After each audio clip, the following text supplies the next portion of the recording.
Hi student, this is Deva. Now we are going to see 11th and Math chapter 6 exercise 6.3 question number 2. Find the equation of the straight line parallel to 5x minus 4y plus 3 equals 0 and having x-intercept 3. So line இருக்கு அதுக்கு parallel ஒரு line இருக்கு. So அந்த line பார்த்தோன்னா என்னது x-intercept 3. அப்போ x-intercept 3 அப்படின்னா passing through the point கண்டுபிடிக்கலாமா 0 x-axis y-axis so இந்த மாதிரி லைன் பாஸ் ஆகுது x-intercept 3ன்னு சொல்லிட்டாங்க அப்போ இந்த பாயிண்ட் என்னது 3,0ன்னு சொல்லலாமா ஸோ அப்போ இந்த லைனு பேரலாக இருக்குது at the same time 3,0 line வழியே பாஸ் ஆகுது ஸோ அப்போ அந்த லைனோட ஈக்குவேஷன் கேட்குறாங்க சரிங்களா இப்போ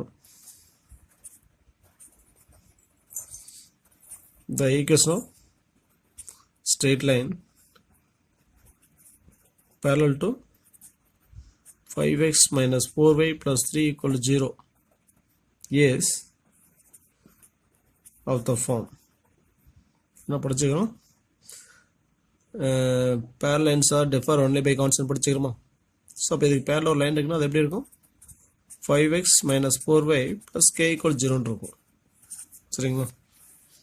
it passes through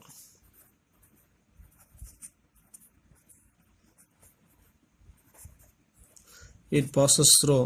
3,0 so அப்போ ஈக்குவேஷனில் 3,0 பாயிண்ட் சப்ஸ்டிட் பண்ணுறேன் இப்போ 5 3s are 15 minus 4 into 0 0 plus k equal to 0